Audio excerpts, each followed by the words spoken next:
encuesta ciudadana para conversar qué reformas se deberían hacer al sistema de canon minero. Hola Epifanio, gracias por venir. Gracias por la invitación.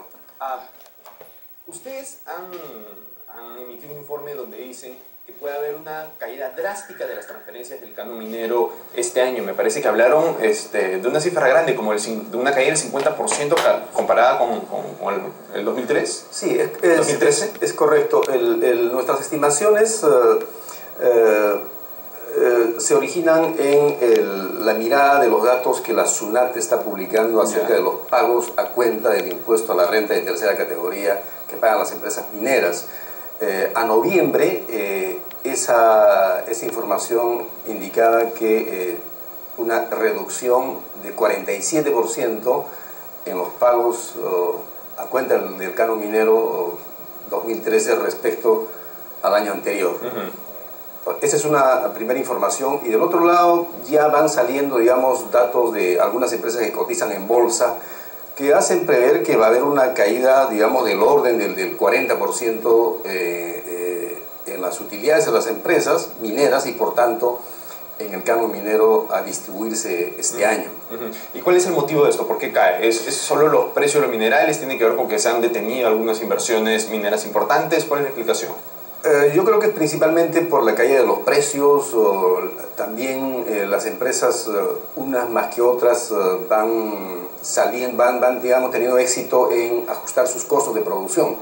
Los costos en los últimos años han aumentado, entonces empresas que tienen más éxito mejorando sus costos, mantienen su rentabilidad, otras no. Entonces, digamos, los resultados entre las empresas es bastante heterogéneo, pero en promedio creo que va a haber una disminución por esas razones. Es menos precio, costos y también en algunos casos como el oro hay menor producción física, ¿no? Y ahora, ¿y eso cómo va a afectar a las regiones? ¿Cómo esa reducción en las transferencias del canon va a afectarlas? Si hay una reducción del canon minero del orden del 40%, eso va a afectar no por igual, de manera diferenciada, dependiendo del desempeño de las empresas en cada territorio. Tal vez conviene ver lo que pasó el año 2013. El año 2013, en promedio, digamos, el canon se redujo como en 15%, pero los más fuertemente golpeados fueron Cusco, Arequipa, Pasco, y supongo que este año también será así. O sea, en promedio fuerte, pero hay algunas regiones más fuertemente golpeadas y seguramente que esto va a tener un fuerte impacto. Eso significa digamos, menos paralización de proyectos que están en curso, ya adicionales a las que se han hecho el año pasado, menos empleo, digamos, menos inyección de recursos a la economía, que se traduce en menos dinamismo económico.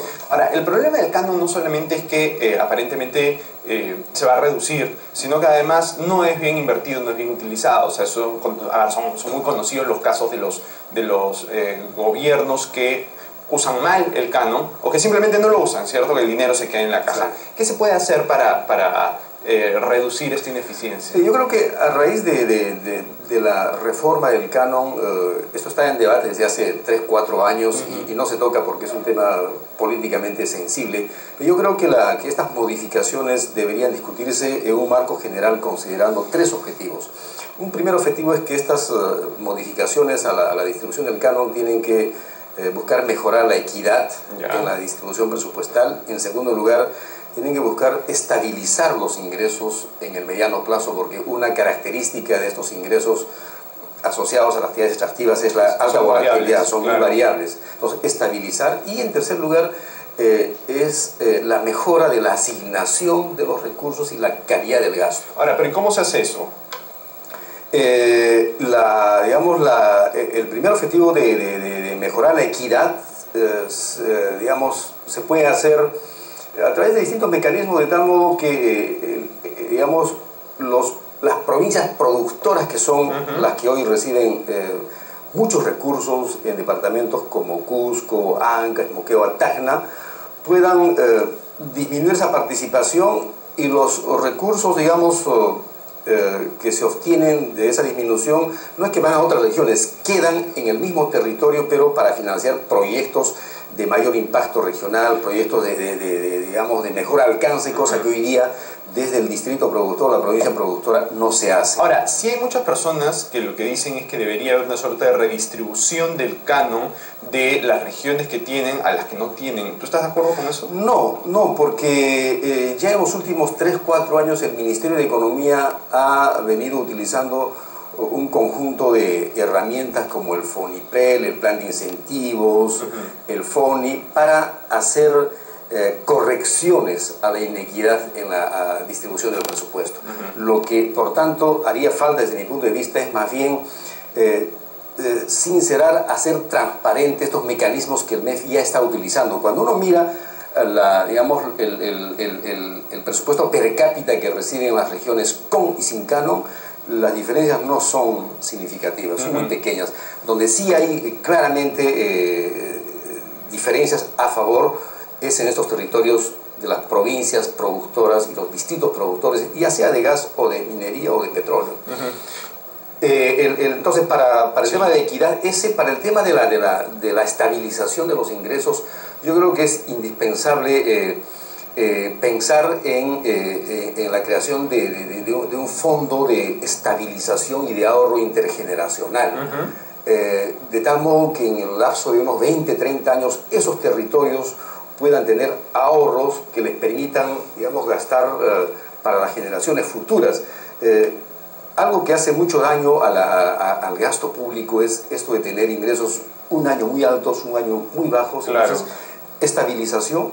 Y para mejorar la calidad, yo creo que sería interesante que cuando se hagan estas reformas al canon, se establezcan prioridades para el uso del canon, para la asignación del canon. Me refiero a utilizar esquemas como el que tenía el aporte voluntario. El aporte voluntario tenía un esquema interesante que te decía: no menos del 30% de esos recursos disponibles tienen que ir para desnutrición, para educación, para salud. Claro. En este momento en el canon no existe ese tipo de priorización, yo creo que debería de introducir. Entonces, ¿qué tipo de gastos, por ejemplo, puedes terminar viendo?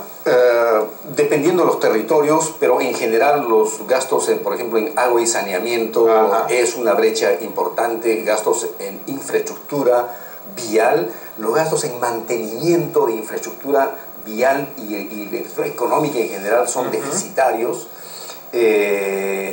Educación, la educación rural en muchos territorios, hay un conjunto. Yo creo que esas prioridades tienen que establecerse territorialmente, por departamento. Ahora, viene la impresión de que es mucho más complejo que simplemente poner prioridades, porque, o sea, si bien es cierto lo que tú dices, o sea, tú tienes pues hasta algunos lugares donde no hay agua y usan plata del canon, digamos, no sé, para construir un estadio, ¿cierto? ¿No? Uno ve ese tipo de casos, y lo cual demuestra que, como tú dices, las prioridades pues están de cabeza, ¿no? Pero frente a un error tan grande diera la impresión pues de que el problema es mucho mayor que las prioridades. Hay un problema también en general de concepción y de gestión, ¿no? Probablemente, a pesar que tú le dijeras: oye, el 30% lo tienes que usar en estas cosas importantes, incluso usándolo en esas cosas importantes probablemente serían barbaridades. ¿Cómo se evita eso? De la manera en que estoy planteando, o sea, yo creo que debería establecerse sistemas de incentivos y sanciones asociado a estas responsabilidades y con un seguimiento cercano de parte del gobierno nacional para que eso no ocurra. Y la otra manera de evitar ello es a través de esta medida de reservar una especie de fondo en base al establecimiento de bandas de precios, de tal modo que, digamos, no se pone al presupuesto el íntero de los recursos cuando estos son altos para el presupuesto actual, porque eso genera un incentivo al derroche. Claro. ¿No? Entonces, tener un fondo que es utilizado mirando el territorio amplio del departamento con el gobierno regional, municipalidades, el gobierno nacional, de manera, digamos, cooperativa entre los distintos niveles de gobierno. Perfecto. Bueno, Epifanio, muchísimas gracias, te lo agradezco mucho. No, gracias por la invitación. Bien, vamos a una pausa final y volvemos con Rumbo Económico.